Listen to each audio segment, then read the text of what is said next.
వాక్య భాగం ద్వారా ఈ కుటుంబము చేరివచ్చిన వారందరూ కూడా ఆశీర్వదించబడడానికి సాయించండి. మీ దాసుడు కూడా అయోగ్యుడు, అపాత్రుడు, మీ శిలోచారును మరుగుపరిచి మీ శిలువ రక్తంతో కడగండి. సమస్తమైన మహిమ మీకు చెల్లిస్తూ యేసు ప్రభు నామములోనే స్తుతించి ప్రార్థించి వేడుచున్నాం తండ్రి, ఆమేన్.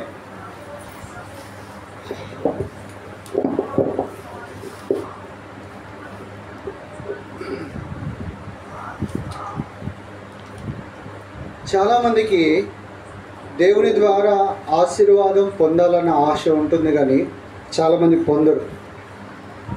దానికి మన ఇరుగు పొరుగు వారి యొక్క జీవితాలే దానికి గుర్తు. ఎందుకు వాళ్ళు ఆశీర్వదించబడారు అంటే వాళ్ళు చాలా కష్టపడుతున్నారు కానీ ఏం మిగట్లేదు, చాలా ప్రయాసపడుతున్నారు కానీ దేనిని సంపాదించుకోలేకపోతున్నారు. దీనికి కారణం ఏంటంటే మానవ జీవితంలో దేవుని యొక్క ఆశీర్వాదం లేకపోవట. దేవుని యొక్క ఆశీర్వాదం మానవ జీవితంలో ఉన్నట్లయితే ఆ వ్యక్తి మాత్రమే కాదు, ఆ కుటుంబం కూడా ఆశీర్వదించబడుతుంది. బాగా శ్రద్ధగా వినాలి. అయితే ఇక్కడ మనం చదువుకున్న రెండు మాటలు, ఒక మాట ఎవరి గురించి రాయబడిందంటే భక్తిహీనుని కుటుంబం గురించి రాయబడింది. అమ్మా ఇంకా మీరు శ్రద్ధగా వినాలి. భక్తిహీనుల కుటుంబం గురించి రాయబడింది. రెండవ మాట ఎవరి గురించి రాయబడింది? నీతిమంతుల కుటుంబం గురించి రాయబడింది. ఈ బైబిల్ అంతా కూడా ఈ రెండు రకాలైన గుంపుల వారి గురించే చెప్తుంది. అయితే ఈ రెండు రకాల గుంపులలో నీవే గుంపులో ఉన్నావో ఈ రాత్రి తెలుసుకోవాలి. ఒకవేళ తెలుసుకోకుండా ఉంటే భక్తిహీనుల మీదకి ఏమొస్తుందంటే దేవుని శాపం వస్తుంది. ఇంకో గుంపు ఉంది, అది నీతిమంతుల కుటుంబం. నీతిమంతుల కుటుంబం మీదకి ఏమొస్తుంది? యెహోవా ఆశీర్వాదం వస్తుంది. అయితే ఇక్కడ మనం చదువుకుని బాగానే మనం అర్థం చేసుకుంటే బైబిల్ చెప్తుంది నీతిమంతుడు లేడు, ఒక్కడు కూడా లేడంట. కానీ అందరూ ఏమో తెలుసా, నేను ఎట్లాంటో తెలుసా, నేను మా ఇంట్లో ఎట్లాంటో తెలుసా, మా ఊరు ఎట్లాంటో తెలుసా, మా బంధువులు ఎట్లాంటో తెలుసా, మా చుట్టాలు ఎట్లాంటిదో తెలుసా, అందరం అంటుంటాం. అవునా కదా? నీ గురించి చెప్పంటే మా నాయన మంచోడు, మా తాత మంచోడు, మా పిన్ని మంచోడు, అందరూ మంచోళ్ళు అంటారు. కానీ నీ గురించి ఎవరు చెప్పాలి? ఎదుటోళ్ళు చెప్పాలి ఈయన మంచోడు అని. అయితే ఇక్కడ మంచోడు చెడ్డోడు అనేది కూడా స్వార్థంతో ఉంది. అందుకే లోకంలో కూడా తెలుసా, పెడితే పెళ్ళి కొడతారంట, పెట్టకపోతే వాని దినం కొడతారంట. దీని పీడ ఓను బొంద పెట్ట. ఇలా కూడా మంచి వాళ్ళు అనేవాళ్ళు ఉన్నారు. అయితే దేవుని దృష్టిలో ఎవరైతే నీతిమంతులుగా చేయబడతారో, దేవుని దృష్టిలో ఎవరైతే మంచి వాళ్ళుగా చేయబడతారో అలాంటి వారి మీదకి దేవుని ఆశీర్వాదం వస్తుంది. అయితే బైబిల్లో రాస్తూ ఉంది ఏమన్నా తెలుసా, నీతిమంతుడు లేడు. ఇప్పుడు మీరు ఎవరైనా నీతిమంతులు ఉన్నారా? చేయొద్దండి. నేనైతే లేను, దిబ్బేస్తున్నా. ఏం పుల్లమ్మ పిన్ని ఉన్నావా? ఇక్కడ ఉన్నావా? ఇక్కడ ఉన్నావు కదా, చేయి ఇట్లా పెట్టొద్దని చెప్పినా నేను. అది నిద్రకు సిగ్నల్. అయితే బైబిల్ చెప్తున్న నీతిమంతులు లేడు, ఒక్కడు కూడా లేడు. ఎందుకు నీతిమంతులు లేరు అంటే నీతిమంతులు అనబడే వాళ్ళు ఉన్నారు, కానీ ఎలాంటి నీతిమంతులు తెలుసా? పాపము చేయకుండా నీతిని జరిగించే నీతిమంతులు లేరు. ఇది బాగా అర్థం చేసుకోవాలి. పాపము చేయకుండా నీతిని జరిగించే నీతిమంతులు భూమి మీద ఒక్కడు లేడు. అందుకే బైబిల్ ఏం చెప్తుందంటే ఏ భేదము లేదు, అందరూ పాపం చేసి దేవుడు అనుగ్రహించే మహిమను పొందలేకపోతున్నారు. అందుకే ఎప్పుడైనా నీతిమంతుడని అర్థం చేసుకోవాలంటే ఏం చేయాలంటే తెలుసా, దేవా నీ నీతిమంతుని కాదు, నీ నీతి నాకు ఆరోపించావు, ఇప్పుడు నీతిమంతుని అయ్యాను అని మనం చెప్పాలి. చాలా సమయం ఏం చేస్తాం తెలుసా, చర్చికి పోయే కొద్దీ, వాక్యం వినే కొద్దీ, చదివే కొద్దీ, చెప్పే కొద్దీ ఏం చేస్తాం తెలుసా, నేను నీతిమంతుని అందరం చెప్పుకుంటూనే ఉంటాం. కానీ ఎవరు నీతిమంతులు కాదు. ఇప్పుడు నీకేదో నీతి ఉందో అది దేవుడు ఇచ్చింది. దేవుడు ఇచ్చిన నీతి నువ్వు పొందుకుంటే ఎట్లుంటుందో తెలుసా, అయ్యా నీ నీతిమంతుని కానయ్యా, నన్ను ఇట్లా పెట్టావు నీవే అని మనం దేవుని స్తుతిస్తాం. అయితే ఇక్కడ ఈ రెండు గుంపుల గురించి రాశాడు. కానీ బైబిల్ ఏం చెప్తుందంటే నీతిమంతుడు లేడు, ఒక్కడు కూడా లేడు. లేనప్పుడు దేవుని ఆశీర్వాదం ఒక ఇంటి మీదకి ఎలా వస్తుంది చెప్పాలి. చచ్చిపోయే వాళ్ళు ఉన్నారు కదా, చెప్పాలి. దేవుని ఆశీర్వాదం ఒకరికి ఎలా వస్తుంది, ఒక కుటుంబానికి ఎలా వస్తుంది అనేది మనం తెలుసుకోవాలి. చాలాసార్లు మనం చచ్చిపోయిన వెంటనే నేను మంచిని అయిపోయినాను, నీతిమంతుని అయిపోయాను, కళ్ళు మానేసిన, బీడి మానేసిన, అది మానేసిన, ఇది మానేసిన అంటారు. కానీ ఇవి మానేసినంత మాత్రం నువ్వు నీతిమంతుడు కాదు. ఇవి మానేసి ఇంకా మంచి మంచి పనులు చేసే వాళ్ళు చాలామంది ఉన్నారు. కానీ అలాంటి వారి మీదకి దేవుని ఆశీర్వాదం రాదు. ఎవరి మీదకి ఆశీర్వాదం వస్తుందంటే నీతిమంతుడిగా చేయబడినటువంటి వ్యక్తి కుటుంబానికి, ఆ వ్యక్తి జీవితానికి ఆశీర్వాదం వస్తుంది. అందుకే ఇక్కడ మనం చదువుకునేవి తెలుసా, నీతిమంతుని మీదికి దేవుని ఆశీర్వాదము వస్తుంది. ఎందుకు నీతిమంతుడిగా చేయబడాలి? ఒకవేళ నీతిమంతుడిగా చేయబడకపోతే ఏమవుతుంది అనేది మనం తెలుసుకున్నాం.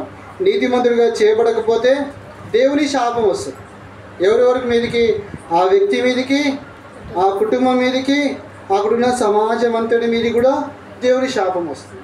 అయితే నీతిమంతుడిగా ఎందుకు చేయబడాలి అంటే నీతిమంతుడికి మరణకాలములో ఆశ్రయం దొరుకుతుంది కాబట్టి.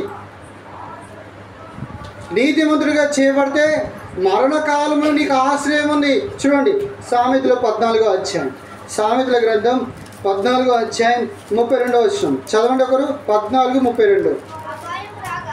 అపాయము రాగా భక్తిహీనులు నశించును, మరణకాలమందు నీతిమంతునికి ఏం కలదమ్మా?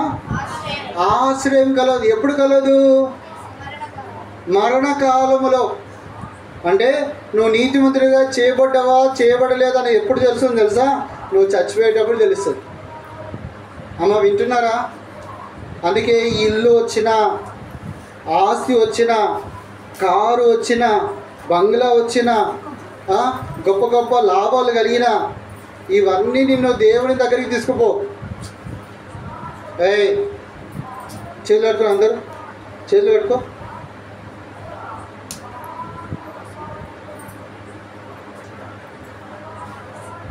మరణకాలమున ఆశ్రయం కలుగుతుంది. ఎవరు కలుగుతుంది తెలుసా?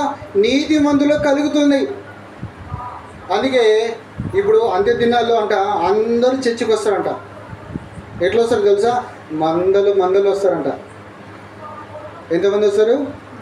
మందలు. అందుకే మీరు కల్వరి టెంపుల్ కానీ ఇంకా చాలా టెంపుల్స్ ఉన్నాయి కదా, ఆ టెంపుల్స్ అన్నీ పోండి. మందలు వస్తున్నారు. ఇప్పుడు 10 ఏళ్ళ కిందట ఇంతమంది ఎవరు చర్చికి రావట్లేదు, ఇప్పుడు వస్తున్నారు. ఎందుకు తెలుసా? ఎంతోమంది వస్తారు, వాళ్ళు ఊరికే వచ్చి వెళ్ళిపోతారు. కానీ అందరూ దేవుని బిడ్డలుగానే పిలువబడతారు. అయితే దేవుని ఆశీర్వాదం దొరికిందా దొరకలేదా అనేది ఎప్పుడు తెలుస్తుందంటే మరణకాలమున తెలుస్తుంది. నువ్వు మరణకాలంలో దేవుని ఆశీర్వాదం పొందినావా లేదా అప్పుడు తెలుస్తుంది. కానీ మనం ఏమనుకుంటే తెలుసా? ఆశీర్వాదం అంటే ఇల్లు దొరికింది, ఆశీర్వాదం అంటే ఉద్యోగం వచ్చింది, ఆశీర్వాదం అంటే మంచి పిల్లతో పెళ్ళయింది, ఆశీర్వాదం అంటే నా కోడలికి పిల్లలు పుట్టిండ్రు, ఇది ఆశీర్వాదం అనుకుంటాం మనం. కానీ ముఖ్యమైన ఆశీర్వాదం ఏం తెలుసా? మరణాన్ని తప్పించుకునేటటువంటి ఆశ్రయం దొరకాలి. ఎవరు దొరకాలి? మనుషులకు, మనకే. అయితే మరణకాలములో ఆశ్రయం దొరికినటువంటి వ్యక్తి అలాంటి వాడు నీతిమంతుడు. అలాంటి నీతిమంతుడి మీదకి ఈ భూమి మీద కూడా ఆశీర్వాదం దొరుకుతుంది. బైబిల్లో నీతిమంతుడు లేడు, ఒక్కడు కూడా లేరు రాయబడింది. అయితే బైబిల్లో ఒక నీతిమంతుడు ఉన్నాడు. ఎవరు తెలుసా? ఎవరు? బైబిల్లో మొట్టమొదటి నీతిమంతుడు ఉన్నాడు ఒక ఆయన. మీరు చర్చికి పోయి ఆడ ఏం వింటున్నారో నాకు ఇప్పుడే అర్థమవుతుంది. చూడండి, ఆదికాండం 7వ అధ్యాయం, ఆదికాండం 7వ అధ్యాయం మొదటి వచనం ఒకటి చదవండి. ఆదికాండం 7వ అధ్యాయం మొదటి వచనం గట్టిగా. యెహోవా ఈ తరము వారిలో నీవే నా ఎదుట నీతిమంతుడవా యుండుట చూచితిని కనుక నీవును నీ ఇంటి వారును ఓడలో ప్రవేశించుడి. చాలు చాలు, నీవును నీ ఇంటి వారును ఓడలో ప్రవేశించుడి. దేవుడు నోవాకి ఒక ఓడను సిద్ధం చేసి ఆ ఓడలో ప్రవేశించండి అని చెప్పాడు. ఎప్పుడు చెప్పాడు తెలుసా మీకు? అమ్మ ఎప్పుడు చెప్పాడు తెలుసా? ఈ భూమి మీదకి జలప్రలయం వచ్చింది. 40 పగళ్ళు 40 రాత్రులు విస్తారమైన కుండపోత వర్షం. ఆ వర్షానికి అన్ని పర్వతాలు, అన్ని కొండలు, అన్ని లోయలు అన్నీ మునిగిపోయాయి. అంత భయంకరమైన కుండపోత వర్షం వచ్చింది. ఆ కుండపోత వర్షం రాకముందే దేవుడు ఏం చేసి తెలుసా? నోవాహు, నువ్వు ఒక ఓడను తయారు చేసుకో, ఆ ఓడలో ప్రవేశించు అన్నాడు. అంటే దీన్ని మనం ఏం అర్థం చేసుకోవాలి తెలుసా? భక్తిహీనులందరి మీదకి దేవుని శాపం వచ్చింది. నీతిమంతుడైన నోవా మీదకి దేవుని శాపం రాలేదు. అందుకే నోవాహు అతని కుటుంబం అంతా కూడా ఎక్కడ ప్రవేశించారు? ఓడలో ప్రవేశించారు. ఇది బాగా అర్థం చేసుకోవాలి. నేను చచ్చిపోతున్నాను, నాకు అన్నీ తెలుసు అని అనుకో, 6 తెలుస్తుంది. ఏ రోజు ఓడలో ప్రవేశించరో తెలుస్తుంది. ఎప్పుడు ఆ ఓడలో ప్రవేశించేది? అది మరణకాలం. మరణకాలంలో నువ్వు నీతిమంతుడిగా చేయబడితేనేమో ఓడలో ప్రవేశిస్తావు. ఒకవేళ నీతిమంతుడిగా చేయబడకపోతే శాపానికి గురి అవుతావు. అయితే ఇక్కడ మనం చదువుకున్న ఈ భాగంలో నోవా ఒక్కడే నీతిమంతుడిగా చేయబడ్డాడు. ఎప్పుడు నీతిమంతుడిగా చేయబడ్డాడు తెలుసా? చూడండి, ఆదికాండం 6వ అధ్యాయం. ఆదికాండం 6వ అధ్యాయము 5-6 వచనాలు చదవండి. 6వ అధ్యాయం 5-6 వచనాలు. కూర్చో పాప, కూర్చో, వస్తాలే కూర్చో. నరుల చెడుతనము భూమి మీద గొప్పదనియు వారి హృదయం యొక్క తలంపులలోని ఊహ అంతయు ఎల్లప్పుడూ కేవలం చెడ్డదని యెహోవా చూచి తాను భూమి మీద నరులను చేసినందుకు చాలమ్మా ఎవరు సంతాపం నొందారంట? దేవుడు సంతాపం నొందాడంట. మనం కూడా పిల్లలు కంటాము. పిల్లలు కన్నా తర్వాత వాళ్ళు పెద్దగా అవుతూ మన మాట వినరు, అవునా కదా? అప్పుడు ఏమనిపిస్తుంది తెలుసా? వీళ్ళు ఎందుకు అన్నారో నేను అనిపిస్తలేదా? అనిపిస్తుందా లేదా? అనిపిస్తుంది. ఎందుకు తెలుసా? వాడు మన మాట వినట్లేదు. అయితే భూమి మీద ఉన్న ప్రజలందరూ కూడా ఎవ్వరు కూడా దేవుని మాట వినకుండా దేవుని నచ్చినట్టుగా జీవించట్లేదు. ప్రతి ఒక్కడు ఆలోచనలో ఊహలో చెడిపోయారంట. అప్పుడు నోవాహు దేవుని దృష్టిలో నీతిమంతుడిగా కనబడ్డాడంట. నోవాహు ఒక్కడే. ఇంకా చెప్పాలంటే భూమి మీద ఉన్న ప్రతి ఒక్కరు కూడా చెడిపోయారంట. వాళ్ళ మార్గాలు చెడిపి వేసుకున్నారంట. అలాంటి సమయంలో నోవాహు దేవుని యందు నమ్మకం ఉంచి భయభక్తులు కలిగి ఉండి నీతిమంతుడిగా కనబడ్డాడంట. అయితే నీతిమంతుడిగా కనబడ్డప్పుడు దేవుడు చూశాడు, నోవాహు నీ కొరకు ఒక ఓడను సిద్ధం చేసుకో, అమ్మా నీ కొరకు ఒక ఓడను సిద్ధం చేసుకో అని చెప్పాడు. ఎందుకు చెప్పాడు తెలుసా? చూడండి, ఆదికాండము 6వ అధ్యాయం 7వ వచనం. బాగా వినాలి అమ్మా, బాగా వినకపోతే ఒకరోజు ఆ రోజు బాధపడతాను. అప్పుడు యెహోవా నేను సృజించిన నరులను, నరులతో కూడా జంతువులను, పురుగులను, ఆకాశ పక్షులను భూమి మీద నుండకుండా తుడిచివేయుదును. ఏలైనగా నేను వారిని సృజించినందుకు. చాలు, దేవుడు భూమి మీద ఉండే నరులను, జంతువులను, పక్షులను, పురుగులను అన్నిటినీ తుడిచివేయాలని నిర్ణయం చేశాడు. ఎందుకో తెలుసా? ఏ ఒక్కరు కూడా దేవుని దృష్టిలో నీతిమంతుడిగా కనబడలేదు. ఎలా కనబడలేదు? దేవుని దృష్టిలో నీతిమంతులుగా కనబడలేదు. అందరూ కూడా తమకు నచ్చిన మార్గంలో నడుస్తున్నారు. తాగేవాళ్ళు తాగుతున్నారు, తినేవాళ్ళు తింటున్నారు, దోచుకునే వాళ్ళు దోచుకుంటున్నారు, అన్యాయం చేసే వాళ్ళు అన్యాయం చేస్తూ ఉన్నారు. కొందరు అన్యాయం చేయకుండా నీతిమంతులు ముసుగు వేసుకొని నీతిమంతులుగా కనబడే వాళ్ళు కూడా ఉన్నారు.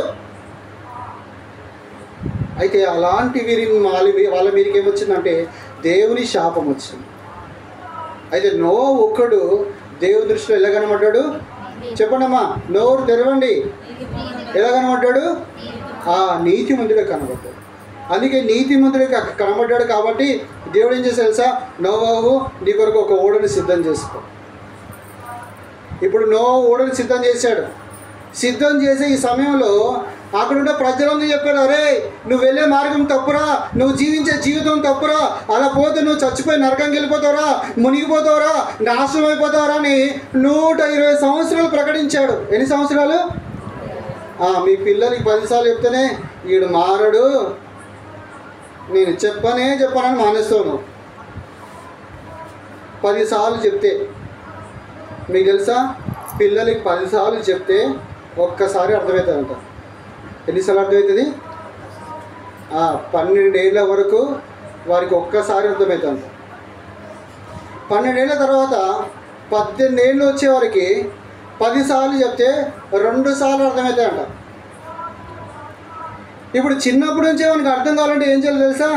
బైబిల్ చెప్తుంది, బెత్తం వాడాలి, నోటితో చెప్పాలి. మనం ఎట్లాంటి వాళ్ళం తెలుసా? అవ్వ కావాలి, బువ్వ కావాలి. ఏం పుల్లమ్మ పెద్దమ్మ? అవ్వ కావాలి, బువ్వ కావాలి. డ్యాన్సులు వేస్తుంటే అమ్మ నా కొడుకు ఎంత మంచి డ్యాన్సులు వేస్తున్నా అంటావు, అవునా కదా? వాటి మాట వినవద్దు, నా కొడుకుతో మాట అని ఏడుస్తావు. ఆడ డ్యాన్సులు వేసేటప్పుడు అది తప్పురా అని చెప్తావా? వాడెవరైనా చూసి అరే కుండోడా, అరే నడ్డోడా, నీ క్రిస్తుడే అనరా, అక్కడికి అట్లే అనరా అని అంటావు. అదే నిన్ను అంటుంటే బాధపడతావు. అంటే మనం ఏం చేయట్లేదు, తప్పును తప్పుగా చెప్పట్లేదు.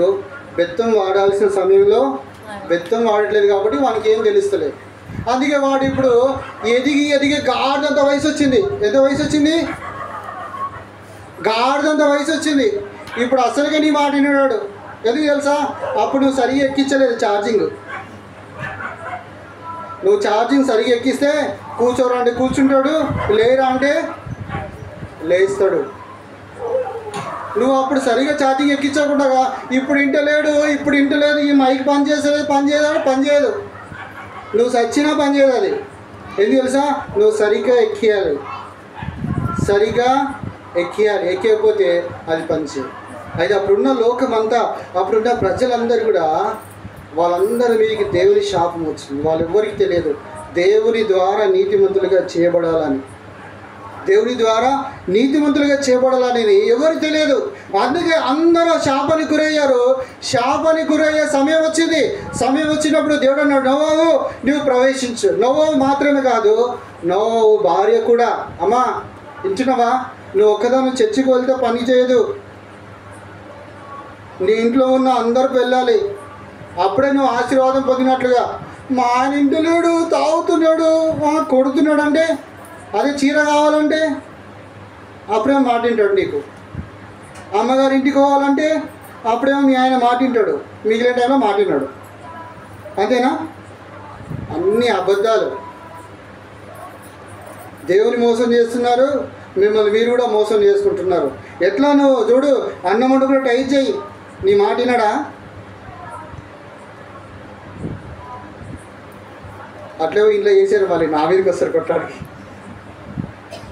నిజంగా నువ్వు దేవుని ఆశీర్వాదం పొందాలంటే ఏం చేయాలి తెలుసా? నోవాహు దేవుని ఓడలో ప్రవేశించాడు. నోవాహు భార్య కూడా ప్రవేశించాడు. నోవాహు 3 కుమారులు కూడా ప్రవేశించారు. నోవాహు 3 కోడలు కూడా ప్రవేశించారు. అంటే నోవాహు కుటుంబం అంతా కూడా ఇప్పుడు మరణకాలంలో నోవాహుకు ఏమొచ్చింది? నోవాహు కుటుంబానికి ఆశ్రయం వచ్చింది. బాగా అర్థం చేసుకోలే మాటలు. నోవాహు కుటుంబానికి ఆశ్రయం వచ్చింది. ఇప్పుడు నోవాహు అతని కుటుంబం వెళ్ళిపోయారు. ఇప్పుడు 2 జతలు అన్ని జీవులు వస్తున్నాయి. సింహం, ఆడసింహం, మగసింహం, ఆడపులి, మగపులి, జింక, అలా ఆడ 2 అన్ని ఓడలో ప్రవేశించాయి. ప్రవేశించిన తర్వాత 40 సంవత్సరాలు కుండపోత వర్షం, 40 రోజులు కుండపోత వర్షం, రాత్రి పగళ్ళు. ఈ కుండపోత వర్షం వచ్చినప్పుడు భూమి మీద ఉన్న మనుషులందరూ మునిగిపోయి చచ్చిపోయారు. ఎందుకు తెలుసా? వాళ్ళు దేవుని దృష్టిలో నీతిమంతులుగా చేయబడదు.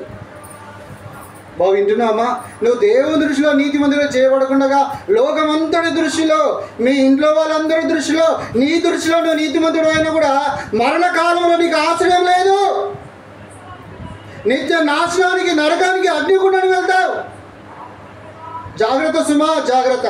నోవా కుటుంబం అంతా కూడా ఆ ఓడలో ప్రవేశించారు.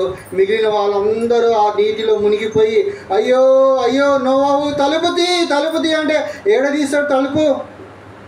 ఆ తలుపు నోవా వేసేంత సులువైన తలుపు కాదు. అందుకే దేవుడే ఆ తలుపు వేసాడు. అవకాశం ఉంది, అవకాశాన్ని వినియోగించుకోలేదు. అయితే ఇక్కడ మనం ఆలోచించాల్సిన విషయం ఏంటో తెలుసా అక్క? నోవాహు ఎలాగున దేవుని దృష్టిలో నీతిమంతుడిగా అయ్యాడు అనేది మనం ఆలోచించాం. చాలా ప్రాముఖ్యమైన విషయం. అందరూ చర్చికి వెళ్తారు, అందరూ చర్చిలో పనిచేస్తారు, అందరూ ఇతరులకు సాయం చేస్తారు, కానీ వీటి ద్వారా ఎవరు నీతిమంతులుగా చేయబడరు. అయితే నోవాహు ఎలాగ నీతిమంతుడిగా చేయబడ్డాడు అనేది మనం తెలుసుకోవడం చాలా ప్రాముఖ్యమైన విషయం. చూడండి, గలతీలకు రాసిన పత్రిక 3వ అధ్యాయం, గలతీలకు రాసిన పత్రిక 3వ అధ్యాయం 6వ వచనం. గలతీ 3:6. గలతీలకు రాసిన పత్రిక 3వ అధ్యాయం. అబ్రహాము దేవుని నమ్మెను, అది అతనికి నీతిగా. ఇప్పుడు నోవా ఎవరిని నమ్మాడు? అమ్మ మీకు అర్థం కాలేదు కదా, మళ్ళీ చెప్తాను, నన్ను చూడండి. అబ్రహాము దేవుని నమ్మెను, అది అతనికి నీతిగా ఎంచబడెను. ఇప్పుడు నోవా ఎవరు నమ్మెను? నోవా దేవుని నమ్మెను, అది అతనికి నీతిగా ఎంచబడెను. ఆమె కదా, నిజమేది. ఇప్పుడు మీరందరూ దేవుని నమ్ముతున్నారు, నమ్మట్లేదా? అమ్మ చెప్పండి అమ్మా. నమ్ముతున్నారు కదా. మీరు ఒక్కరు నమ్ముతున్నారా? మన ఊర్లో ఉన్న వాళ్ళందరూ నమ్ముతున్నారా? అందరూ దేవుడు అని నమ్ముతున్నారు, కానీ వాళ్ళు ఎవ్వరు కూడా నీతిమంతులుగా చేయబడట్లేదు. ఎందుకు తెలుసా? వాళ్ళు దేవుని నమ్మినప్పుడు ఏమని నమ్ముతున్నారు అనేది చాలా ప్రాముఖ్యమైన విషయం. మీకు ఇది అర్థం కావడానికి ఒక చిన్న కథ చెప్తాను, నా జీవితంలో జరిగిన కథ. నేను చిన్నప్పుడు అంటే పుట్టినరోజు ఆ మొదటి రోజు నుంచి నాకు 9-10 ఏళ్ళ వయసు వచ్చేంత వరకు మా అమ్మమ్మ దగ్గర ఉన్నా. ఎవరి దగ్గర? అమ్మమ్మ దగ్గర. అయితే మా అమ్మమ్మని నేను అమ్మమ్మ అని పిలిచేవాని కాదు, అమ్మ అని పిలిచేవాను. ఎందుకు? నాకు మా అమ్మకి తెలియదు, కూడా చూడలేదు నేను. ఎవరిని? మా అమ్మని. 10 ఏళ్ళ వరకు మా అమ్మని చూడలేదు నేను. మా అమ్మ అంటే నాకు తెలియదు. అయితే ఇప్పుడు 10 ఏళ్ళప్పుడు మా అమ్మ మా ఊరికి వస్తుంది. మా ఊరికి వస్తుంటే అందరూ అంటారు, రేయ్ మీ అమ్మ వస్తుందా రేపు, మీ అమ్మ వస్తుందా రేపు అని అందరూ అంటున్నారు ఊర్లో అందరూ. అంటే నేను అన్నాను, నీకేం బుద్ధి ఉందా? మా అమ్మ కాదు ఆమె, మా అమ్మ వాళ్ళ బిడ్డ, మా అక్క. ఎవరు? లక్ష్మక్క. ఆమె మా అమ్మ కాదు, మా అక్క లక్ష్మక్క అని అందరికీ చెప్పిన తర్వాత ఇప్పుడు మా అమ్మ వచ్చి ఏమ్రా బాబు బాగున్నావా అని ఇంకా ప్రేమగా మాట్లాడుతుంటే ఈమె ఇట్లా మాట్లాడుతుంది, బాగుంటుంది ఇది అంటుంది అని నేను ఆలోచించిన తర్వాత ఆమె ఎంత ప్రేమ చూపించినా అర్థం చేసుకోలేదు. ఈమెనే మా అమ్మ అని నేను ఫిక్స్ అయ్యాను. ఎందుకు తెలుసా? నన్ను చిన్నప్పటి నుంచి పెంచింది, నాకు తెలిసింది ఈమెనే అమ్మ. అయితే ఇప్పుడు ఈమె చచ్చిపోయింది, మా అవ్వ చనిపోయిన తర్వాత ఇప్పుడు నేను ఒక్కరిని ఉన్నా. మా అమ్మ వచ్చి నన్ను తీసుకుపోయింది. ఎక్కడికి? ఆమె దగ్గరికి తీసుకుపోయిన తర్వాత ఏమని పిలవాలి అమ్మని? చెప్పండి అమ్మా, మీ అమ్మని ఏమని పిలుస్తారు? నేను ఇంగ్లీష్లో మాట్లాడుతున్నానా? అమ్మని అంటారు కదా. నేను అమ్మని అమ్మ అనలేదు. ఓ లక్ష్మ ఆంటీ, అదిగో అంకుల్ ఆడ కూర్చున్నాడు, ఆయనకు బువ్వ కావాలంట, బువ్వ పెట్టు అంకుల్కి. ఎవరికి? అంకుల్కి. కొద్ది రోజులు అయిపోయిన తర్వాత ఇప్పుడు మా అమ్మ చూపించే ప్రేమ నాకు అర్థమవుతుంది.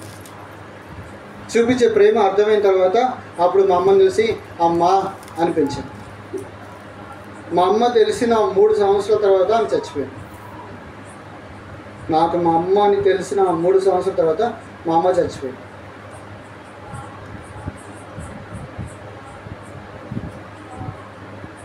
మనం కూడా చాలామంది దేవుని నమ్ముతున్నారు. అయితే ఎలా నమ్ముతారు తెలుసా? యేసు ప్రభువుని ఎలా నమ్ముతారు, దేవుని ఎలా నమ్ముతారంటే దేవుడు స్వస్థపరిచేవాడు అని నమ్ముతారు, దేవుడు అద్భుతాలు చేసేవాడు అని నమ్ముతారు, దేవుడు సహాయం చేసేవాడు అని నమ్ముతారు, దేవుడు తోడే ఉండేవాడు అని నమ్ముతారు, దేవుడు కాపాడేవాడు అని నమ్ముతారు. అవునా కదా? దేవుడు బువ్వ పెట్టువాడు అని కూడా నమ్ముతారా నమ్మరా? నమ్ముతారు. కానీ దేవుడు నన్ను రక్షించడానికి వచ్చిన రక్షకుడని ఎవరు నమ్మరు. ఎందుకు ఈ మాట చెప్తున్నా తెలుసా? యేసుప్రభును వెంబడించడానికి వచ్చేటప్పుడు యేసుప్రభు ఎక్కడ ఇలా నిలబడి మాట్లాడితే ఊర్లో ఉన్న వాళ్ళందరూ వచ్చేవాళ్ళంట. ఊర్లో ఉన్న వాళ్ళందరూ వచ్చేవాళ్ళంట. అందరూ వచ్చేవాళ్ళు. అందరూ ఏసయ్య ఎక్కడుంటో అక్కడ వచ్చేవాళ్ళంట. ఎందుకు వచ్చేవారు తెలుసా? ఏసయ్య మంచి మంచి చేపలు పెడతాడు, మంచి మంచి రొట్టెలు పెడతాడు, అవే కావాలి. ఏసయ్య ఇటు అంటే కదా మన కళ్ళు బాగైపోతాయి. అబ్బో, అలా చాలామంది నమ్మేవాళ్ళు. ఈ మాటలు ఏం చెప్పట్లేదు, స్వయాన యేసు ప్రభు చెప్తున్నాడు తెలుసా? మీరు నన్ను ఎందుకు నమ్ముతున్నారు తెలుసా? ఆ రొట్టెల కొరకు, ఆ చేపల కొరకే, ఆ అద్భుతాల కొరకే, ఆ రోగాలు బాగా అవడం కొరకే, నీ కుటుంబం అంతా బాగా డబ్బులు దేవుడు ఇవ్వాలని నమ్ముతున్నావు. నీ పిల్లలకి బాగా ఆస్తులు దేవుడు ఇవ్వాలని నమ్ముతున్నావు. కానీ దేవుడిని రక్షకునిగా నమ్ముతున్నావా అంటే ఎవరు నమ్మట్లేదు. యేసు ప్రభు చెప్పాడు. అందుకే నీవు నేను కూడా దేవునిని లేకపోతే యేసు ప్రభుని ఏమని నమ్మాలో బైబిల్ రాయబడింది. చూడండి, మా రోమీలకు రాసిన పత్రిక 10వ అధ్యాయం. రోమీలకు రాసిన పత్రిక 10వ అధ్యాయం 9-10 వచనాలు గట్టి చదవాలి. 9-10 వచనాలు. అదేమనగా యేసు ప్రభు అని నీ నోటితో ఒప్పుకొని దేవుడు మృతులలో నుండి ఆయనను లేపెనని నీ హృదయమందు నీవు విశ్వసించిన ఎడల నీవు రక్షింపబడుదువు. ఏలైనగా నీతి కలుగునట్లు మనుషుడు హృదయంలో విశ్వసించును, రక్షణ కలుగునట్లు నోటితో ఒప్పుకొను. ఇక్కడ మీరు అర్థం చేసుకోవాలి. ఏందో తెలుసా? యేసు ప్రభు అంటే దీని కొరకు దాని కొరకు నమ్ముకోదు. యేసు ప్రభుని ఏమని నమ్మాలి తెలుసా? యేసు ప్రభు నా పాపముల కొరకు రక్తం కాచి చనిపోయి తిరిగి లేచాడు అని నమ్మాలి.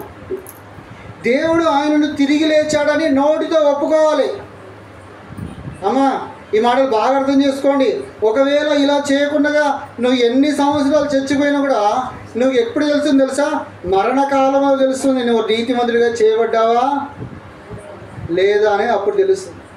అంతవరకు తెలియదు. తెల్లబొట్లు వేసుకుంటే అబ్బా ఎంత మంచోడో ఈ పాస్టర్ అని ఉంటుంది. నా దగ్గరికి వస్తే తెలిస్తే నా కంపంతా నేను ఎంత మంట పెడుతున్నా అప్పుడు తెలుస్తుంది. దూరం నుంచి ఏమేమి తెలుసా? ఈ పాస్టర్ ఎంత మంచోడో, అబ్బా తెల్ల పాయింట్ తెల్ల షర్ట్, అన్నీ మంచి మాటలే. అది ఆ రోజు తెలుస్తుంది నువ్వు నీతిమంతుడిగా చేయబడ్డావా లేదా అనేది. ఇక్కడ మనం చదువుకున్న మాటలు ఏంటంటే యేసు ప్రభు దేవుడని నువ్వు నమ్మాలి. ఆయన నీ పాపల కొరకు చనిపోయి రక్తం కాచి తిరిగి లేచాడని నమ్మాలి. ఇది నమ్మడం అంటే. రెండోది, దేవుడు ఆయనను మృతులలో నుండి లేపెను అని నీ నోటితో ఒప్పుకోవాలి. ప్రభువా నన్ను క్షమించమని అడగాలి.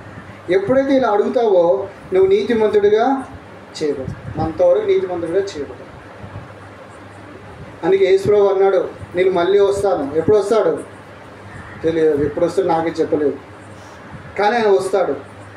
ఆయన వచ్చినప్పుడు అందరు ప్రజలను చూసి అంటాడు, ప్రభువా ప్రభువా అని పిలిచి అందరూ చూసి, నువ్వెవరు పో పో పో పో ప్రభు నీ నామంలో మేము దయ్యాలు వెళ్ళగొట్టాము, అద్భుతాలు చేసాము, చర్చిలు కట్టించాము, డబ్బులు ఇచ్చాము, అన్నీ చేసామంటే మీరెవరు నాకు తెలియదు పడే. ఆ రోజు అంటాడంట దేవుడు. ఎందుకు తెలుసా? వాళ్ళెవ్వరు కూడా దేవుని ద్వారా నీతిమంతులుగా చేయబడలేదు కాబట్టి అలా దేవుడు అంటాడు వాళ్ళు. అయితే ఈరోజు నోవాహు ఏ విధంగా అయితే నీతిమంతుడిగా చేయబడ్డాడో, నోవాహుకు మరణకాలంలో ఆశ్రయం ఎలా దొరికిందో, ఈ లోకంలో ఒకరోజు మన లోకం విడిచిపెట్టి వెళ్ళిపోతాము. వెళ్ళిపోయిన తర్వాత అగ్నిగుండం ఉంది, యుగ యుగాలు మండే అగ్నిగుండం ఉంది, మానని వేదన ఉంది, అక్కడ దుఃఖం ఉంది, అక్కడ పండ్లు కొరుకుట ఉంది, అక్కడ వేదన ఉంది. అందుకే ధనవంతుడు అరుస్తున్నాడు, అయ్యో అయ్యో ఈ వేదనకరమైన స్థలంలో నుంచి నన్ను ఎవరైనా విడిపించండి, ఒక చుక్క చన్నీళ్ళు నా నాలుక చల్లార్చండి అని అడుగుతూ ఉన్నాడు. ఎందుకు తెలుసా? అంత వేదన ఉంది. అయితే నీవు నేను ఆ వేదనకరమైన స్థలంలోకి వెళ్ళిపోకుండా ఉండాలి అంటే ఈ లోకంలో ఉన్నప్పుడే నీతిమంతుడిగా చేయబడాలి. ఈ లోకంలో ఉన్నప్పుడు నీతిమంతుడిగా చేయబడాలి. ఒకవేళ నీతిమంతుడిగా నువ్వు చేయబడకపోయినా, నీ కుటుంబం చేయబడకపోయినా, నీ పిల్లలు చేయబడకపోయినా ఎక్కడికి వెళ్తారో తెలుసా? ఆశ్రయ స్థలానికి వెళ్ళారు. దేవుని శాపాన్ని పొంది అగ్నిగుండానికి వెళ్తారు. ఎవరైనా చెప్పే నేను కానీ వినే మీరు కానీ ఎవరైనా అక్కడికి వెళ్తారు. ఇది చాలా ప్రాముఖ్యమైన విషయం. అయితే ఈ రాత్రికాల సమయంలో నువ్వు నీతిమంతుడిగా చేయబడాలని కోరిక ఉంటే, నువ్వు కోరుకుంటే ఒక చిన్న మాట, యేసు ప్రభు నా కొరకు ఈ లోకానికి వచ్చాడు, రక్తం కాచి చనిపోయి తిరిగి లేచాడు, అది నా కొరకే. అయితే దేవుడు ఆయన మృతులలో నుండి నా కొరకే లేపాడు అని నీ నోటితో ఒప్పుకోవాలి. ఒప్పుకొని ప్రభువా నన్ను క్షమించమని ప్రార్థించాలి. ఈ 3 పనులు చేస్తే నువ్వు నీతిమంతుడిగా చేయబడతావు. ఒక దినాన నీకు ఆశ్రయం కలుగుతుంది. ఎప్పుడు కలుగుతుందమ్మా ఆశ్రయము? ఒక దినాన కలుగుతుంది. చూడండి, రోమీయులకు రాసిన పత్రిక 3వ అధ్యాయం 24వ వచనాన్ని అందరం కలిసి చదువుకుంటాం. రోమీయులకు రాసిన పత్రిక 3వ అధ్యాయము 24వ వచనాన్ని అందరం కలిసి చదువుకుంటాం. అందరం కలిసి, లేకపోతే ఒకటి చదవండి. కాబట్టి నమ్మువారు ఆయన కృపచేతనే క్రీస్తు యేసు నందలి విమోచనము ద్వారా ఉచితముగా నీతిమంతులుగా తీర్చబడుచున్నారు. ఎట్లా తీర్చబడుతున్నారంటే ఉచితంగా. అంటే ఏం చెల్లించాల్సిన అవసరం లేదు. నీ డబ్బులు అవసరం లేదు, అర్థం అవసరం, నీ చికెన్ అవసరం లేదు. ఎవరికి? దేవుడికి. నీ మటన్ అవసరం లేదు, నీ బట్టలు అవసరం లేదు, నీ ఇల్లు అవసరం లేదు, ఏం అవసరం లేదు. అందుకే యేసు ప్రభు అని నోటితో ఒప్పుకుంటే నువ్వు ఉచితంగా నీతిమంతుడిగా చేయబడతావు. అయితే నోవహు ఆ తరం వారు అందరిలో కూడా అతడు ఒక్కడే నీతిమంతుడిగా కనబడ్డాడు. అయితే మిగతా వాళ్ళందరూ కూడా ఏమని అనుకుని ఉండొచ్చు, అరే ఈడు ఒక పిచ్చోడు, వర్షం పడుతుందంట పైనుంచి, ఈ ఓడ మునిగిపోతుందంట అని అందరూ అనుకుంటారా లేదా? ఎందుకు తెలుసా? వాళ్ళు అనుకున్నది నిజమే. అప్పుడు వర్షం పడేది కాదు, కింద నుంచి మంచు వచ్చి పొలాలు పండేవి. అయితే 40 దినాల వర్షం పడ్డది. ఆ తరం వారందరూ చచ్చిపోయారు. ఎందుకు తెలుసా? దేవుని దృష్టిలో నీతిమంతుడిగా చేయబడలేదు కాబట్టి.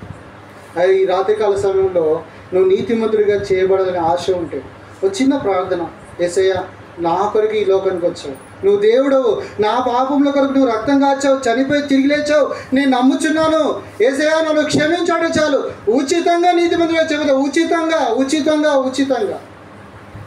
మీకు తెలుసా, ఎట్లాంటి వెళ్ళ లేకుండా ఈ లోకంలో ఎవరు ప్రేమించరు. ఒకవేళ ప్రేమించినా కూడా అది స్వార్థమే. నిజమైన ప్రేమ ఎవరి దగ్గర లేదు.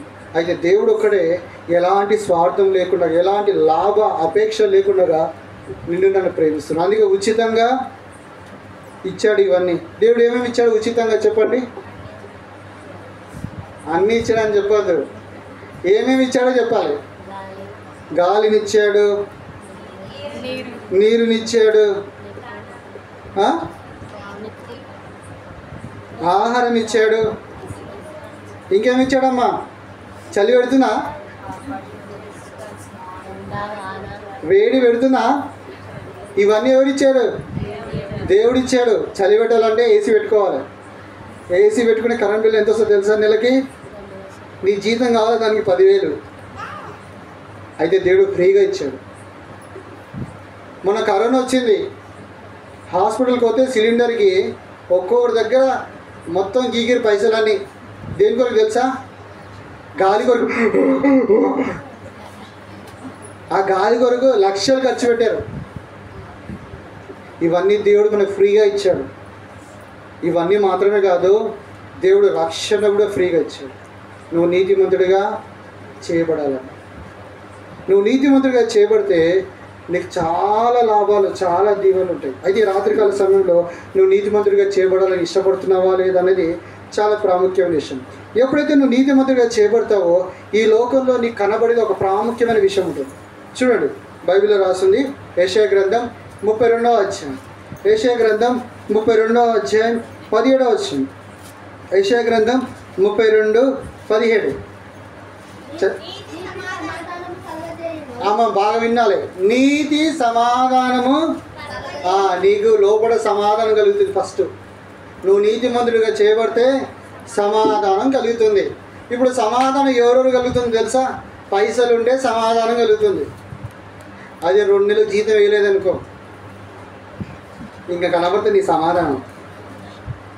ఈడు ఎప్పుడు వస్తాడో, ఎప్పుడు వేస్తాడో, వేస్తాడో. అవునా కదా? నిజాలు చెప్తున్నానా, అబద్ధాలు చెప్తున్నానా? ఏది నీ సమాధానం? రోజు 3 పూటలు తినేకి ఉందనుకో, వా ఎంత సమాధానము. అదే తిండి లేకుండా పెట్టినానుకో 2 రోజులు, ఇంకా ఉంటుంది భర్తకి చుక్కలు తీస్తారు ఒక్కొక్కరు. చాలాగానోడు పెళ్ళి చేసుకున్నావు, ఉప్పు లేదు, కారం లేదు, నువ్వు మొగడువేనా? మేము విని చెప్తున్నాం ఇవన్నీ. మా భార్య నన్ను ఏమనలేదు, వేరే వాళ్ళు మాట్లాడితే ఇవన్నీ విని చెప్తున్నాం మేము. ఏది సమాధానం? సమాధానం ఎప్పుడుంటుందో తెలుసా? నువ్వు నీతిమంతుడిగా చేయబడితే నీకు సమాధానం ఉంటుంది. చదవమ్మా. నీతి సమాధానం కలుగజేయును, నీతి వలన నిత్యమును ఏమి కలుగుతుంది? నిమ్మలము నిబ్బరము. ఈ 2 చాలా ప్రాముఖ్యమైన విషయం. ఎవరికి తెలుసా? మనిషిగా బ్రతకాలంటే 2 కావాలి. ఒకటి నిమ్మలం కావాలి. నిమ్మలం అంటే ఏంది? పెద్దలు తెలుసా? పరిగెత్తి పాలు కంటే అదే నిమ్మలం అంటే. నిబ్బరం అంటే ఏదో తెలుసా? ఏ కష్టం వచ్చినా నాకేం కాదు, దేవుడు నాకు తోడున్నాడు అనే ధైర్యమే నిబ్బరం. ఇవి దేని ద్వారా కలుగుతాయి తెలుసా? నువ్వు నీతిమంతుడిగా చేయబడితే కలుగుతాయి. లేకపోతే ఏ చిన్న కష్టం, ఓహమ్మో నేను చచ్చిపోతున్నాను, ఈ రోగం వచ్చింది, అయిపోయింది అని భయపడతావు. ఎందుకు తెలుసా? నువ్వు నీతిమంతుడిగా చేయబడలేదు. నాకు కిడ్నీలో రాళ్ళు వచ్చినాయి. అందరూ అయిపోయిందని ఈ పని అన్నారు. ప్రార్థన చేసిన, రాళ్ళు పోయినాయి. ముక్కు ప్రాబ్లం వచ్చింది, గాలాడుతుంది అని ఊపిరితిత్తులు పట్టేసాయి. ప్రార్థన చేసిన, దేవుడు బాగా చేశాడు. భయపడలేదు చచ్చిపోతా అని. ఎన్నో రోడ్డు ప్రమాదాలు జరిగాయి. మొన్న నాకు తెలుసా, మీకు తెలుసా? లారీ గుద్దింది మొన్న. స్తంభం వచ్చి మీద పడ్డది. అంకుల్ ఏదో పట్టుకొని ఏడుస్తున్నాడు భయంతో. కళ్ళు మూడు తెచ్చిన స్తంభం పడిపోయాను. తీగలు, కరెంటు తీగలు. నేను అన్నా నాకేం కాలేదు, నేను భయపడక అంకుల్ అని. అలా దేవుడు ధైర్యం ఇస్తాడు. చచ్చిపోతామనే భయం ఏమి ఉండదు. ఎందుకు తెలుసా? నువ్వు నీతిమంతుడిగా చేయబడితే నీ జీవితంలో ఇవి కనబడతాయి. ఒకవేళ నువ్వు నీతిమంతుడిగా చేయబడిన తర్వాత కూడా నీతిమంతుడిగా లేవన్నావు అనుకో, మళ్ళీ ఇవన్నీ పోతాయి. అందుకే నీతిమంతులుగా ఎప్పుడు ఉండాలి తెలుసా? ఎప్పుడు ఉండాలి. ఒకరోజు తెల్లబట్టలు వేసుకొని దేవా దేవా దేవా తండ్రి ప్రభు అనేసి ఇంకా 6 రోజులు ఈ కృష్ణ తిరిగినావు అనుకో, ఈ నిమ్మలము నిబ్బరము సమాధానం మళ్ళీ ఉండవు. అందుకే మీకు ఏం చెప్తాను తెలుసా? రండ్రా నాయన చర్చికి రండమ్మా అని ఎందుకు పిలుస్తుంది తెలుసా? దేవుని దగ్గరికి వస్తే దేవుని మాట విని మళ్ళీ మనసు మార్చుకుంటారా అని. అందుకే మీరు ఏం చేయాలి తెలుసా? చర్చి ఎక్కడున్నా అన్ని కుడికలకు వెళ్ళాలి. ఆ పాస్టర్ ఇది చెప్పేది నీకు అర్థమైనా ఆకపోయినా వినాలి. వింటే నీ మనసు మారుతుంది. మనసు మారి దేవుని మార్గంలో నడుచుకుంటావు కాబట్టి సమాధానం వస్తుంది. ఎక్కడ వస్తుంది సమాధానం? దేవుని మార్గంలో నడుచుకుంటే సమాధానం వస్తుంది. దేవుని మార్గం ఇచ్చి తిరిగినా అనుకో సమాధానం రాదు. మీకు చెప్తాను, నేను ఒక ఆయన దగ్గర పనిచేశాను. ఆయనకి 40 కోట్లు వస్తుంది. ఎంత వస్తుంది అమ్మ? చెప్పండి అమ్మా, లేకపోతే ఇచ్చిపెట్టాను రాత్రంతా చెప్తామని. 10 నిమిషాలు పనిచేస్తే అయిపోయింది. 5 నిమిషాల్లో పనిచేస్తాను. 40 కోట్లు వస్తుంది. ఆయన ఒక గుడికి వెళ్ళడానికి, ఎక్కడికి వెళ్ళడానికి? గుడికి వెళ్ళడానికి 30 లక్షలు కట్టిండు. నేను కూడా ఈ గుడిలో ఒక నంబర్ని ఆయన చెప్పడానికి 30 లక్షలు కట్టిండు. 30 లక్షలు కట్టి ఇప్పుడు ఆయన ఏం చేస్తారు తెలుసా? ఆ గుడికి వెళ్ళిగో ఇక్కడ చూడండి, ఆత్మ పరమాత్మ, ఈ లోపల ఉన్న ఆత్మని ఆ పరమాత్మతో ఇట్లా కలుపుతారంట. ఒకరోజు నాకు చెప్పిండు, అయ్యా నువ్వు ఏదో యేసుప్రభు అని తిరుగుతున్నావు, నీ కష్టాలు ఉన్నాయి, నీ బాధలు ఉన్నాయి, చూడు నేను ఎంత దర్జాగా ఉన్నానో అని అన్నీ చెప్పిండు. చెప్పిన తర్వాత ఆయన కంపెనీ ఒకటి ఉంది, ప్లాస్టిక్ కంపెనీ. అందులో 1 లక్ష 2 లక్షలు లాస్ అయిపోయింది. లాస్ అయిపోతే ఫోన్ చేసి ఇంకా ఆ నుంచి అమ్మ వరకు ఎన్ని బూతులు ఉంటే అన్ని బూతులు తిడుతున్నాడు. ఎవరి ముందు? నా ముందే. ఇక లంబడి కొడక అన్నీ ఇక ఎన్ని మాటలను అన్ని మాట్లాంటాడు. అన్న తర్వాత సారు మేమైతే ఏం తెలియదు, నువ్వేమో ఆత్మతో పరమాత్మతో కలుసుకుంటావు, మేము అట్లా కలుసుకోలేము. మరి ఏంది నువ్వు ఆత్మతో పరమాత్మతో కలుసుకుంటే ఇవన్నీ ఏంటివి? ఇంకా అప్పుడు నోరు మూసుకున్నాడు.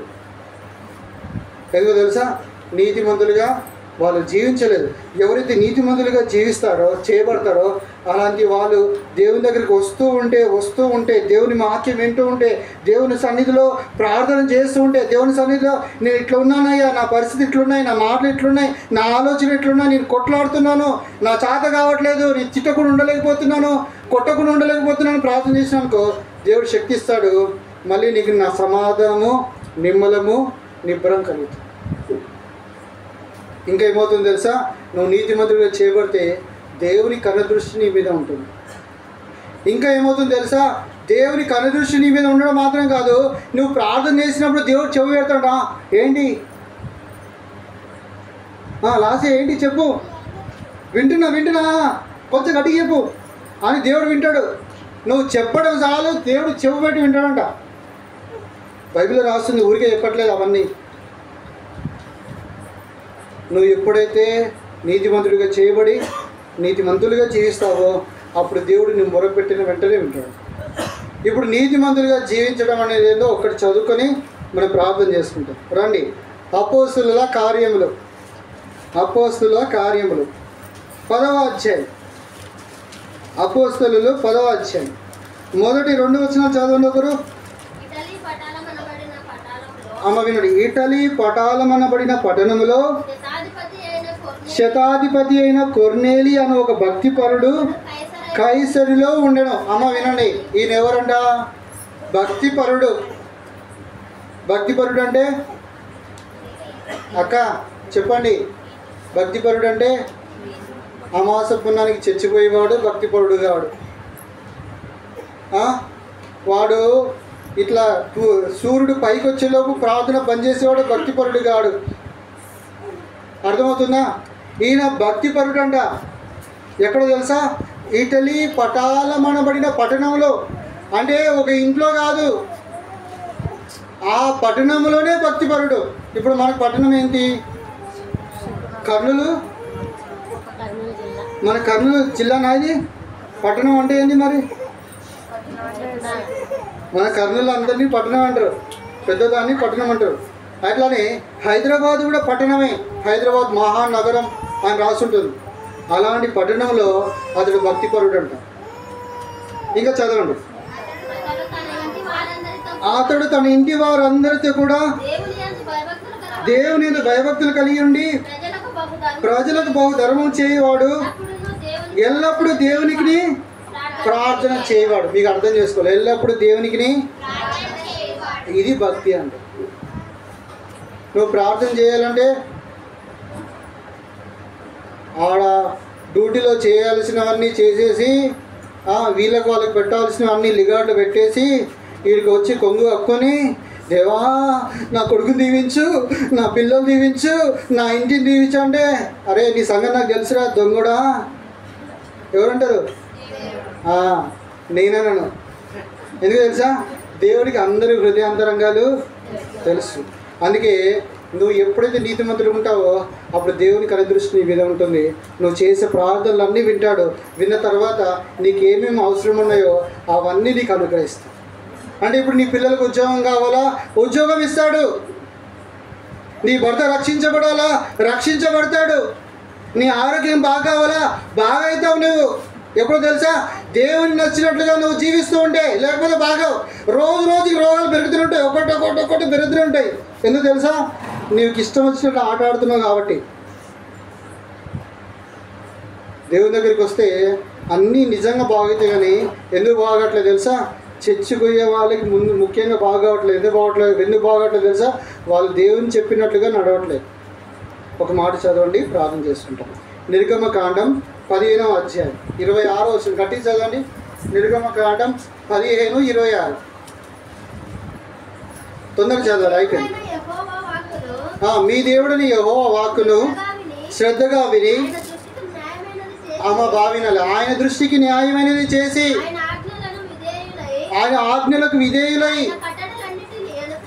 ఆయన కట్టడాలన్నిటిని అనుసరించి నడిచినడల నేను ఐగుప్తులకు కలగజేసిన రోగములలో ఏదియో మీకు రానియను. వినండి, ఏది రాని అని అన్నాడు, స్వస్థపరుస్తాను అన్నాడు. ఒకవేళ వచ్చినా కూడా స్వస్థపరుస్తాను. దాని అర్థం అది. అయితే నీకు నాకు రోగాలు ఎందుకు ఎక్కువైతుందో తెలుసా? దేవుని ఆజ్ఞలను, దేవుని మార్గాలన్నీ విడిచిపెట్టి మనం తిరుగుతున్నాం కాబట్టి రోజు రోగాలు పెరుగుతూనే ఉన్నాయి. అందుకే మనం ఎల్లప్పుడూ నీతిమంతులుగా ఉండాలి. ఆ ఆదివారం ఒకే రోజు కాదు.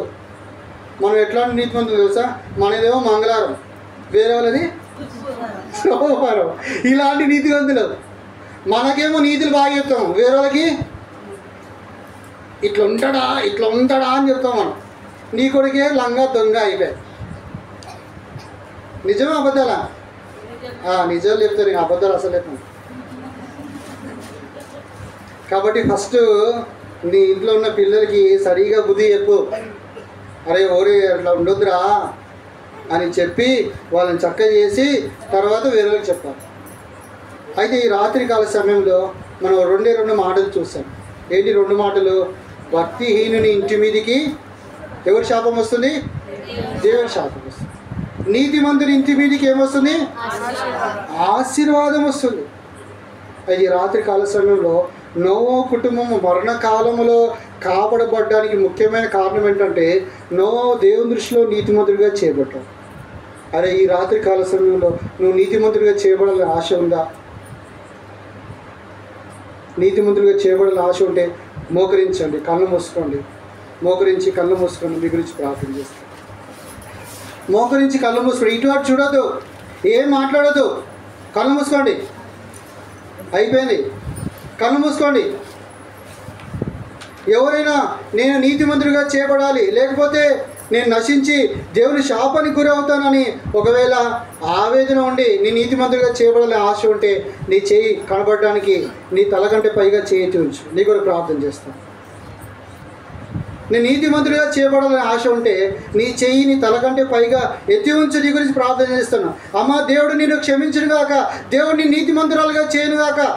అన్న దేవుడిని నీతిమంతుడిగా చేయను గాక, నేను క్షమించును గాక. అన్న దేవుడిని నీతిమంతుడిగా చేయను గాక, దేవుడిని క్షమించును గాక. అమ్మ దేవుడిని నీతిమంతుడిగా చేయను గాక, దేవుడిని క్షమించును గాక. పాప దేవుడిని నీతిమంతుడిగా చేయను గాక, దేవుడిని క్షమించును గాక.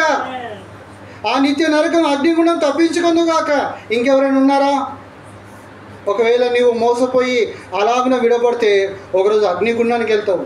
అక్కడ దుఃఖం, ఏడుపు, మరణము, పనులు కొరకుట. అయ్యో అయ్యో ఆ వేదనకరమైన స్థలము ఎవరు తప్పించుకోలేరు. చెల్లి దేవుడిని నీతిమంతుడిలాగా చేయనుగాక, దేవుడిని ఆశీర్వదించునుగాక. ఇంకెవరైనా ఉన్నారా? అమ్మ దేవుడిని నీతిమంతుడిగా చేయనుగాక, నిన్ను ఆశీర్వదించునుగాక, నీ కుటుంబాన్ని ఆశీర్వదించునుగాక. ఇంకెవరైనా ఉన్నారా? దేవుడు నీకు అవకాశం ఇస్తున్నాడు. ఈరోజే కోరుకో, దేవునికి చేయి చూపించు. నేను నీతిమంతుడిగా చేయబడాలని, నీతిమంతుడిగా చేయబడాలని. బాబు దేవుడిని నీతిమంతుడిగా చేయనుగాక, దేవుడిని ఆశీర్వదించునుగా. బాబు నిన్ను దేవుడు నీతిమంతుడిగా చేయనుగాక, దేవుడిని కాపాడుగాక, నిన్ను ఆశీర్వదించునుగాక. ఇంకెవరైనా ఉన్నారా? దేవుడిచ్చే అవకాశం తృణీకరించొద్దు. అప్పుడుండే ప్రజలందరూ కూడా నోవా మాట వినలేదు, దేవుని యందు విశ్వాసం ఉంచలేదు, నీతిమంతుడిగా చేయబడలేదు. అందరూ కూడా ఆ నీటిలో మునిగి నశించిపోయారు. ఇంకెవరైనా ఉన్నారా? అమ్మ దేవుడిని నీతిమంతుడిగా చేయనుగాక. ఇంకెవరైనా ఉన్నారా? నీ తలకంటే పైగా నీ చేయి కనబడడానికి చూపించు. నిర్లక్ష్యం చేయకు. రేపేమీ సంభవిస్తుందో తెలియదు. ఈ రాత్రి పడుకున్న తర్వాత నువ్వు రేపు లేస్తావో లేవో తెలియదు. నీ భవిష్యత్తు తర్వాత ఈరోజే తీర్మానం చేసుకో. నీ చేయి తలకంటే పైగా ఎత్తి ఉంచు. నీ గురించి ప్రార్థిస్తాం. నీకు ఇష్టమైతేనే, బలవంతం ఏమీ లేదు. నీతిమంతుడిగా చేయబడాలని ఆశ ఉంటే అమ్మ దేవుని నీతిమంతులుగా చేయను గాక, నీ కుటుంబాన్ని దీవించి ఆశీర్వదించును గాక. ప్రార్థన చేస్తాం. ఇంకెవరైనా ఉన్నారా? చివరి అవకాశం. ప్రార్థన చేస్తాం. నీవు ఎవరైనా సరే నీకు ఇష్టమైతే చేతి ఎత్తి ఉంచు, నీ గురించి ప్రార్థన చేస్తాం. దేవుడు ఈరోజే నేను నీతిమంతుడిగా చేస్తాడు. ప్రార్థన చేసుకుంటాం. అలా ఉండండి, కళ్ళు మూసుకోండి, అలా ఉండి నాతో కూడా ప్రార్థన చేయండి. చేతులు ఎత్తిన వాళ్ళు, చేతులు ఎత్తని వాళ్ళు కూడా నిజంగా ప్రార్థన చేస్తే ఈరోజు నువ్వు ఉచితంగా నీతిమంతుడిగా చేయబడతావు. అందరూ చేయండి. యేసు ప్రభువా, గట్టిగా, యేసు ప్రభువా, నేను కూడా ఈ లోకంలో పాపాలు చేశాను. పాపినైన నా కొరకు నువ్వు రక్తం కార్చావు, చనిపోయావు, తిరిగి లేచావు.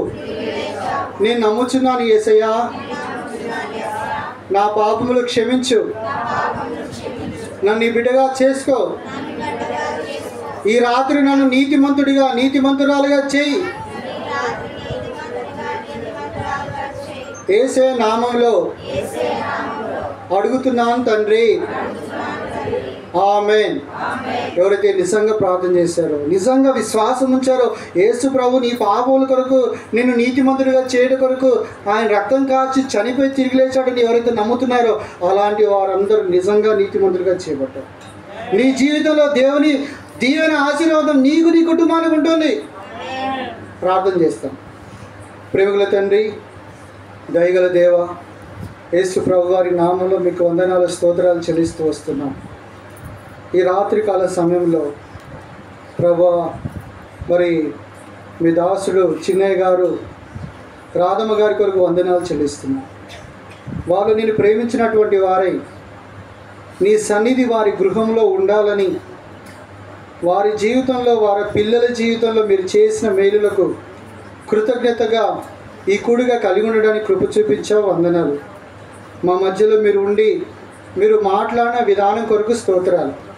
ఎవరైతే మేము నీతిమంతులుగా చేయబడాలని కోరుకున్నారో తండ్రి, అలాంటి వారందరి మీద నీ శాపాన్ని తొలగించు ప్రభువా.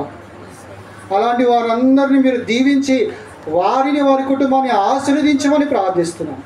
ఎవరైతే నిజంగా ప్రార్థించారో, ఎవరైతే నిజంగా నీతిమంతులుగా కావాలని కోరుకున్నారో అలాంటి వారిని అందరినీ మీరు నీతిమంతులుగా చేసి వారికి, వారి కుటుంబానికి మీరు ఆశీర్వాదం దయచేయమని ప్రార్థిస్తున్నాం.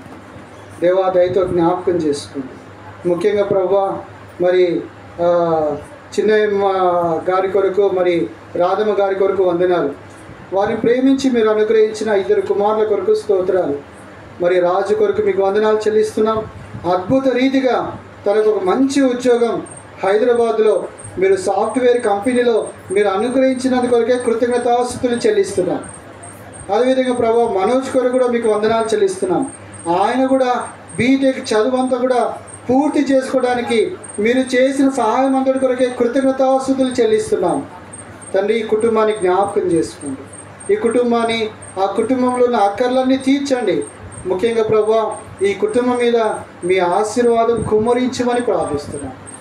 దేవా, దయతో జ్ఞాపకం చేసుకొని ఈ కుటుంబం మీద ఆశీర్వాదం మీరు కుమ్మరించండి. అదేవిధంగా ప్రభువా, మరి చేరి వచ్చిన వారి అందరినీ కూడా, మైక్ ద్వారా విన్న వారిని అందరూ కూడా మీరు దీవించాలని, ఆశీర్వదించాలని మీ సన్నిధిలో ప్రార్థిస్తున్నాం. మరి ముఖ్యంగా ఎవరైతే నీతిమంతులుగా చేయబడాలని ఆశ కలిగి చేతిని ఎత్తి దేవుని దగ్గర ఒప్పుకొని, యేసయ్యా నువ్వు నా పాపాల కొరకు రక్తం కాచి చనిపోయి తిరిగి లేచావని ఒప్పుకొని నమ్మి క్షమాపణ వేడి నీతిమంతులుగా చేయబడాలని కోరుకున్నారో అలాంటి వారిని అందరూ కూడా మీరు ఆశీర్వదించాలని కోరుకుంటున్నాం. మీకే సమస్తమైన మహిమ, ఘనత, ప్రభావాలు చెల్లిస్తూ ఈ వాక్య భాగాన్ని మీకు అప్పగించుకుంటూ కుటుంబాన్ని చేరి వచ్చిన వారిని అందరినీ దీవించమని యేసు ప్రభు నామంలో స్తుతించి ప్రార్థించి వేడుచున్నాం తండ్రి, ఆమేన్.